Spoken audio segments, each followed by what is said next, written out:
Bonjour, bienvenue dans cette nouvelle vidéo pour vous expliquer les conditions imbriquées. Imbriquées, ça veut dire qu'on va en mettre plusieurs les unes dans les autres. Donc je reprends le tableau qu'on avait tout à l'heure. On avait calculé notre taux de TVA là sur fond jaune. On s'était demandé si le code égale 1, ici. À ce moment-là, je vais afficher 5%. Et si c'est pas 1, ce sera 2. Donc je pourrais afficher mon 20%, qui était 19,6, on l'avait mis à jour après. Maintenant, imaginons qu'on ait, alors là c'est juste pour l'exemple, mais qu'on ait encore un autre taux de TVA. Comment ça va se passer? Eh bien, je vais reproduire le même schéma avec une question. Comment est mon code? Si c'est oui, je fais ça. Si c'est non, c'est autre chose.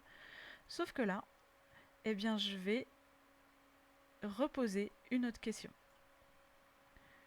Est-ce que mon code égale 1? Oui, 5%. Sinon, est-ce que mon code égale 2? Si oui, 20%. Sinon, 25%. Parce que si c'est pas 1, si c'est pas 2, ce sera forcément 3 par élimination. Alors, comment ça se traduit dans la formule? Égale si. Mon code égale à 1. Alors, 5%. Sinon, je sépare par un point virgule. Est-ce que mon code égale à 2? Donc, sinon, si. Je prends une deuxième fonction. Donc sinon, si mon code égale à 2, alors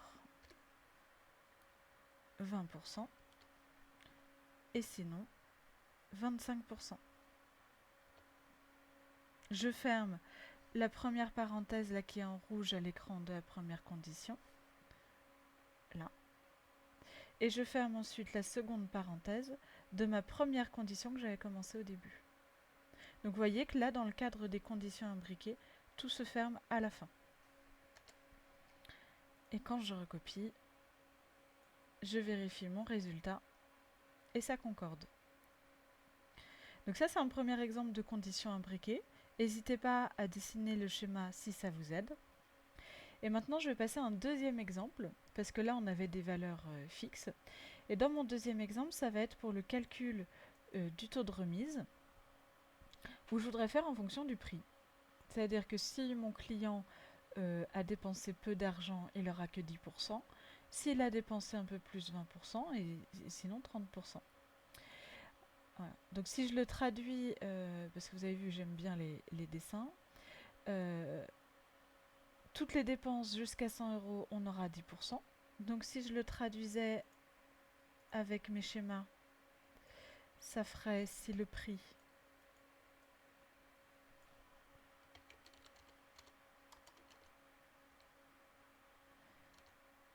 là, ce serait pas un égal, mais inférieur à 100 €. Et si c'est oui, il aura 10%. Sinon, là, on aura envie de dire si le montant est entre 100 et 150 €. Alors, entre, on ne va pas pouvoir le dire. On pourrait, hein, mais ça va faire une formule à rallonge et ça vaut pas le coup. Par contre, il y a une chose à savoir, c'est que quand Excel a traité des données, il n'y revient plus. Donc, une fois que j'ai traité ma première hypothèse, avec le prix inférieur à 100 €, je vais pouvoir lui demander tout ce qui est inférieur à 150 et il ne reviendra pas sur ce qui était inférieur à 100. Donc ma deuxième question, hop, sinon, est-ce que mon prix hors taxe brut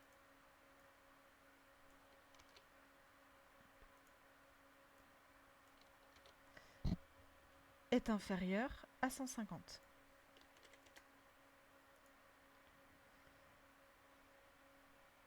Hop, donc là, je traite ma deuxième hypothèse.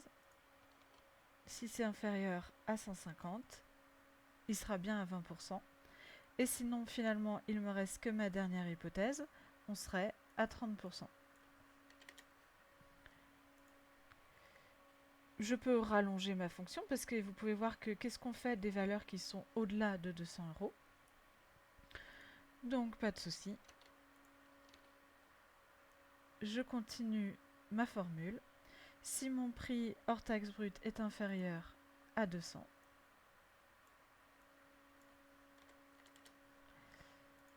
Il y aura alors 30% de remise. J'ai rayé cette hypothèse. Et sinon, il n'y en aura pas. Désolé pour ceux qui ont acheté beaucoup. Il n'y aura rien. Et donc là, j'ai balayé la dernière hypothèse des valeurs supérieures à 200 euros. Donc si je regarde mon schéma, si mon prix est inférieur à 100, alors 10%. Sinon, si mon prix est inférieur à 150, alors 20%.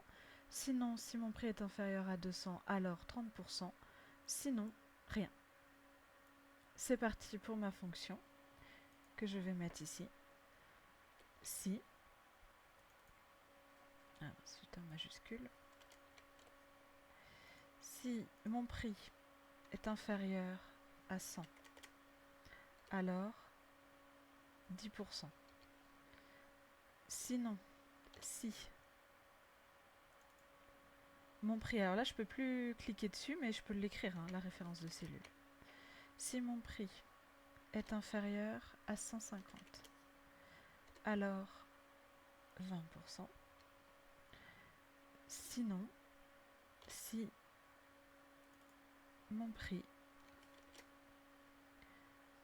inférieur à 200, alors 30%. Sinon, 0%. Et je ferme mes 3 parenthèses. La première est en violet, la seconde en rouge, et la dernière, elle est toujours en noir. Et je peux recopier ma formule. Donc forcément, les prix s'actualisent après dans mon tableau derrière. Voilà, fin de cette vidéo sur les conditions imbriquées. Comme vous pouvez le voir, ça semble indispensable de passer par un brouillon avant de se lancer dans la rédaction de la formule. À bientôt pour d'autres fonctions.